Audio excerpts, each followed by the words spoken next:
ممكن البرد يجيني عن طريق الفتحات. ايه الفتحات اللي عندي؟ فتحه الانف اهم حاجه، وفتحه الفم والعين. لازم انظف انفي عده مرات، لازم تبقى انفي دافئه. ازاي؟ ان انا اشرب حاجات دافئه عده مرات في اليوم. بعد كده برضه لازم احافظ على الانف والعين والفم. اللي عايز يغطي عينه يلبس نظاره، اللي عايز يغطي الفم يلبس كوفيه، يغطي اي حاجه اشرب وهو خارج. مثلا التلفزيون عندكم ساعه جدا خارجين على الكورنيش، خلي بالكم.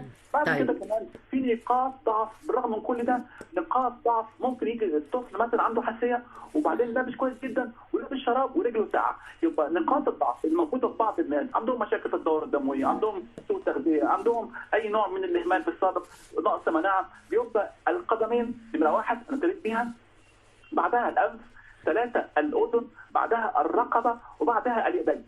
دول ممكن عايز يدفيهم يدفيهم، بس مشكله القدمين في ناس يقول لك ما اقدرش البس شراب بالليل، وده خطا كبير. البس شراب مفيش تاثير على النظر. لازم بالليل اشوف رجل اولادي عامله ايه. الرجل ساعه بخط على طول لبسوا شراب، لبسوا شرابين. ليه؟ درجه حراره الجسم 37 عارفينها، درجه حراره الانف 32 33 مش معروفه. ده الاكثر من كده بقى درجه حراره قلتي درجه حراره 12 النهارده بالليل. عارفه ممكن توصل درجه حراره القدمين النهارده بالليل في بعض الناس 16. معناها ان دي بتسقع الجلد. اما تسقع الجلد على طول الانف تتعاطف، ودرجه حراره الانف